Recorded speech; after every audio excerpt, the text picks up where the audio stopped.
Hello friends, welcome back to Sunita's channel. ಇವತ್ತಿನ ವಿಡಿಯೋದಲ್ಲಿ ಒಂದು ಸಿಂಗಲ್ ಸ್ಟೆಪ್ಪಲ್ಲಿ ಹಾಕುವಂಥ ಒಂದು ಬಾರ್ಡರ್ ಡಿಸೈನ್, ಜಸ್ಟ್ 1 ಅವರಲ್ಲೇ ಈ ಡಿಸೈನ್ನ ನಾವು ಕಂಪ್ಲೀಟ್ ಮಾಡ್ಕೊಂಡ್ಬಿಡ್ಬೋದು.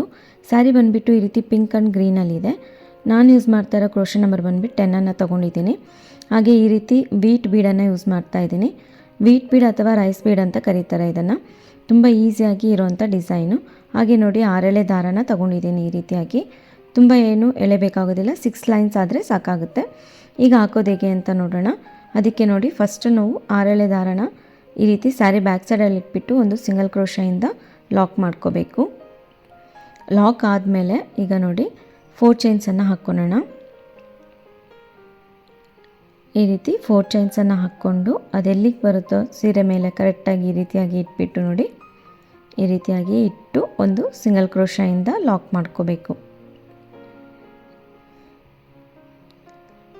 ನೋಡಿ, ಈ ರೀತಿ ಲಾಕ್ ಆದಮೇಲೆ ಈಗ 2 ಚೈನನ್ನು ಹಾಕ್ಕೊಳ್ಳೋಣ. 2 ಚೈನನ್ನು ಹಾಕ್ಕೊಂಡು ಅದೆಲ್ಲಿಗೆ ಬರುತ್ತೋ ಅಲ್ಲಿಗೆ ಇಟ್ಬಿಟ್ಟು ಒಂದು ಸಿಂಗಲ್ ಕ್ರೋಶೆಯಿಂದ ಲಾಕ್ ಮಾಡ್ಕೋಬೇಕು. ತುಂಬ ಎಳೆದ್ಬಿಟ್ಟು ಲಾಕ್ ಮಾಡಬಾರ್ದು, ಜಸ್ಟ್ ಅದೆಲ್ಲಿಗೆ ಬರುತ್ತೋ ಅಲ್ಲಿಗೆ ಸರಿಯಾಗಿ ಒಂದು ಸಿಂಗಲ್ ಕ್ರೋಶೆಯಿಂದ ಲಾಕ್ ಮಾಡ್ಕೋಬೇಕು. ನೋಡಿ, 4 ಚೈನ್ಸ್ ಆಗಿದೆ, ಹಾಗೆ 2 ಚೈನ್ಸ್ ಆಗಿದೆ. ಇದಾದಮೇಲೆ ದಾರನ ಸ್ವಲ್ಪ ಮೇಲ್ ಮಾಡಿಕೊಂಡು ಈ ರೀತಿ ಬೀಡನ್ನು ಹಾಕ್ಕೊಳ್ಳೋಣ. ಈಗ ಬೀಡ್ ಹಾಕ್ಕೊಂಡಾದಮೇಲೆ ಕ್ರೋಶೆ ಮೇಲೆ ಒಂದು ಸರಿ ದಾರ ತೊಗೊಳ್ಳೋಣ.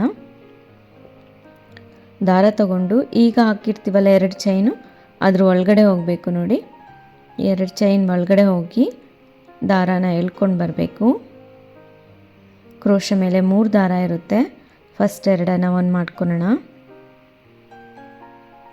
ಅದಾದಮೇಲೆ ಮತ್ತೆ ಈ 2 ಇರುತ್ತಲ್ವ, ಆ 2 ಒಂದು ಮಾಡ್ಕೋಬೇಕು. ಒಂದು ಡಬಲ್ ಕ್ರೋಶ ಆಯಿತು. ಮತ್ತೆ ಕ್ರೋಶೆ ಮೇಲೆ ದಾರ ತಗೊಂಡು ಸೇಮ್ ಅದೇ ರೀತಿ 2 ಚೈನ್ ಗ್ಯಾಪಲ್ಲಿ ಹೋಗಬೇಕು. ಹೋಗಿ ದಾರನ ತಗೊಂಡು ಬಂದು ಮತ್ತೆ ಒಂದು ಡಬಲ್ ಕ್ರೋಶ ಮಾಡ್ಕೊಳ್ಳೋಣ. ನೋಡಿ, 2 ಡಬಲ್ ಕ್ರೋಶ ಆಗಿದೆ. ಈಗ ಅದೇ ರೀತಿ ಇನ್ನು 3 ಡಬಲ್ ಕ್ರೋಶ ಮಾಡ್ಕೋಬೇಕು. ನಾವು ಸಾಮಾನ್ಯವಾಗಿ ಕೆಳಗಡೆ ಇರೋಂಥ ಚೈನ್ಗೆ ನಾವು ಡಬಲ್ ಕ್ರೋಶಗಳು ಮಾಡ್ಕೊತಾ ಇದ್ವಿ. ಇಲ್ಲಿ ಬ್ಯಾಕ್ ಸೈಡಲ್ಲಿ ಬೀಡ್ ಬ್ಯಾಕ್ ಸೈಡಲ್ಲಿ ಹೋಗಿಬಿಟ್ಟು ಡಬಲ್ ಕ್ರೋಶಗಳನ್ನ ಮಾಡ್ಕೋಬೇಕು. ಈ ಗ್ಯಾಪಲ್ಲಿ ನಾನು 5 ಡಬಲ್ ಕ್ರೋಶಗಳನ್ನ ಮಾಡ್ಕೊತಾ ಇದ್ದೀನಿ. ನಿಮಗೆ ಸ್ವಲ್ಪ ಜಾಸ್ತಿ ಅನಿಸಿದರೆ ನೀವು 4 ಬೇಕಾದರೂ ಸಹ ಮಾಡ್ಕೋಬೋದು. 4 ಡಬಲ್ ಕ್ರೋಶಗಳನ್ನ ಬೇಕಾದರೂ ಮಾಡ್ಕೋಬೋದು. ಈ ಡಿಸೈನ ನೀವು ಜಸ್ಟ್ 1 ಅವರಲ್ಲೇ ಕಂಪ್ಲೀಟ್ ಮಾಡ್ಕೊಂಬಿಡ್ಬೋದು. ನೋಡಿ, ಈ ರೀತಿ ಸ್ಲ್ಯಾಂಟಿಂಗ್ ಆರ್ಚ್ ಬರುತ್ತೆ. ಈಗ ಅದೆಲ್ಲಿಗೆ ಬರುತ್ತೋ ಅಲ್ಲಿಗೆ ಇಟ್ಬಿಟ್ಟು ಒಂದು ಸಿಂಗಲ್ ಕ್ರೋಶೆಯಿಂದ ಲಾಕ್ ಮಾಡ್ಕೋಬೇಕು. ಈ ರೀತಿ ಆದಮೇಲೆ ಮತ್ತೆ ಬೀಡನ್ನು ಹಾಕ್ಕೊಳ್ಳೋಣ. ಇಲ್ಲಿ ನಾನು 3 ಸ್ಲ್ಯಾಂಟಿಂಗ್ ಆರ್ಚ್ ಆದಮೇಲೆ ಒಂದು ಕುಚ್ಚನ್ನು ಕಟ್ಕೊಳೋದಕ್ಕೆ ಪೇಸನ್ನು ಬಿಡ್ತೀನಿ. ನೋಡಿ, ಬೀಡ್ ಹಾಕ್ಕೊಂಡು ಕ್ರೋಶೆ ಮೇಲೆ ದಾರ ತಗೋಬೇಕು. ಇಲ್ಲ ನಾವು ಆವಾಗಲೇ 2 ಚೈನ್ ಹಾಕ್ಕೊಂಡು ಅದರೊಳಗೆ ನಾವು ಡಬಲ್ ಕ್ರೋಶಗಳು ಹಾಕ್ಕೊಂಡ್ವಿ. ಇವಾಗ ಈ ಆರ್ಚ್ ಏನಿದೆ ಅಲ್ಲ, ಆ ಗ್ಯಾಪ್ ಅಲ್ಲಿ ಹೋಗಿಬಿಟ್ಟು ದಾರನ ಎಳ್ಕೊಂಡು ಬಂದು ಡಬಲ್ ಕ್ರೋಶಗಳನ್ನ ಮಾಡ್ಕೋಬೇಕು. ನೋಡಿ, ಫಸ್ಟ್ 2 ಎಳೆನ ಒಂದು ಮಾಡಿಕೊಂಡು ಮತ್ತೆ ಈ 2 ಒಂದು ಮಾಡಿಕೊಂಡ್ರೆ ಡಬಲ್ ಕ್ರೋಶ ಆಯಿತು. ಅದೇ ರೀತಿ ಮತ್ತೆ ಕ್ರೋಶೆ ಮೇಲೆ ದಾರ ತಗೊಂಡು ಅದೇ ಗ್ಯಾಪ್ ಬೀಡ್ ಪಕ್ಕದ ಆರ್ಚ್ನ ಕೆಳಗಡೆ ಗ್ಯಾಪ್ ಇರುತ್ತಲ್ಲ, ಆ ಗ್ಯಾಪಲ್ಲಿ ಹೋಗಿ ಡಬಲ್ ಕ್ರೋಶಗಳನ್ನ ಮಾಡ್ಕೋಬೇಕು.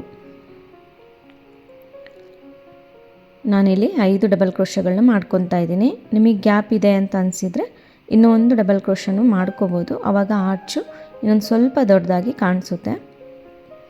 ನಾನಿಲ್ಲಿ 5 ಡಬಲ್ ಕ್ರೋಶಗಳನ್ನ ಮಾಡ್ಕೊಂಡಿದ್ದೀನಿ. ತುಂಬ ಈಸಿಯಾಗಿದೆ, ಬಿಗಿನರ್ಸು ಸಹ ಆರಾಮಾಗಿ ಈ ಡಿಸೈನ್ನ ಟ್ರೈ ಮಾಡ್ಬೋದು. ನೋಡಿ, ಈ ರೀತಿಯಾಗಿ ಬರುತ್ತೆ. 5 ಡಬಲ್ ಕ್ರೋಶಗಳಾಗಿದೆ. ಇವಾಗ ಅದೆಲ್ಲಿಗೆ ಬರುತ್ತೋ ಅಲ್ಲಿಗೆ ಇಟ್ಬಿಟ್ಟು ಒಂದು ಸಿಂಗಲ್ ಕ್ರೋಶೆಯಿಂದ ಲಾಕ್ ಮಾಡ್ಕೋಬೇಕು. ತುಂಬ ಎಳೆದ್ಬಿಟ್ಟೆಲ್ಲ ಲಾಕ್ ಮಾಡಬೇಡಿ, ಸೀರೆ ತುಂಬ ರಿಂಕಲ್ಸ್ ಬಂದುಬಿಡುತ್ತೆ. ಹಾಗಾಗಿ ನೋಡಿ, ಈ ರೀತಿ ಆದಮೇಲೆ ಮತ್ತೆ ದಾರಾನ ಸ್ವಲ್ಪ ಮೇಲ್ ಮಾಡಿಕೊಂಡು ಇನ್ನೊಂದು ಬೀಡನ್ನು ಹಾಕ್ಕೊಳ್ಳೋಣ. ಇವಾಗ ಕ್ರೋಶೆ ಮೇಲೆ ದಾರ ತಗೊಂಡು ಮತ್ತೆ ಅದೇ ರೀತಿ ಆರ್ಚ್ನ ಕೆಳಗಡೆ ಗ್ಯಾಪ್ ಇರುತ್ತೆ ನೋಡಿ, ಇಲ್ಲಿ ಆ ಗ್ಯಾಪಲ್ಲಿ ಹೋಗಿ ದಾರಾನ ಎಳ್ಕೊಂಡು ಬಂದು ಮತ್ತೆ ಅದೇ ರೀತಿಯಾಗಿ 5 ಡಬಲ್ ಕ್ರೋಶಗಳನ್ನ ಮಾಡ್ಕೋಬೇಕು. ಈ ಡಿಸೈನಲ್ಲಿ ಆರ್ಚ್ಗಳನ್ನ ಬೇಕು ಅಂದರೆ ನೀವು ಕುಚ್ಚೇನು ಬೇಡ ಅಂದರೆ ಪೂರ್ತಿ ಆರ್ಚನ್ನು ಅದೇ ರೀತಿ ಕಂಟಿನ್ಯೂ ಮಾಡ್ಕೋಬೇಕಾಗುತ್ತೆ.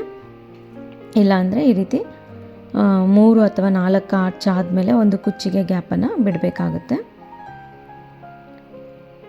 ಮತ್ತೆ ನಾವು ಕುಚ್ಚಿ ಗ್ಯಾಪ್ ಬಿಟ್ಟಾದಮೇಲೆ ಮತ್ತೆ ನಾವು ಅಲ್ಲಿ 2 ಚೈನನ್ನು ಹಾಕ್ಕೊಂಡು ಡಿಸೈನ್ನ ಕಂಟಿನ್ಯೂ ಮಾಡ್ಕೋಬೇಕಾಗುತ್ತೆ. ನೋಡಿ ಈಗ 5 ಡಬಲ್ ಕ್ರೋಶಗಳಾಗಿದೆ. ಇವಾಗ ಅದೆಲ್ಲಿಗೆ ಬರುತ್ತೋ ಅಲ್ಲಿಗೆ ಇಟ್ಬಿಟ್ಟು ಒಂದು ಸಿಂಗಲ್ ಕ್ರೋಶೆಯಿಂದ ಲಾಕ್ ಮಾಡ್ಕೋಬೇಕು.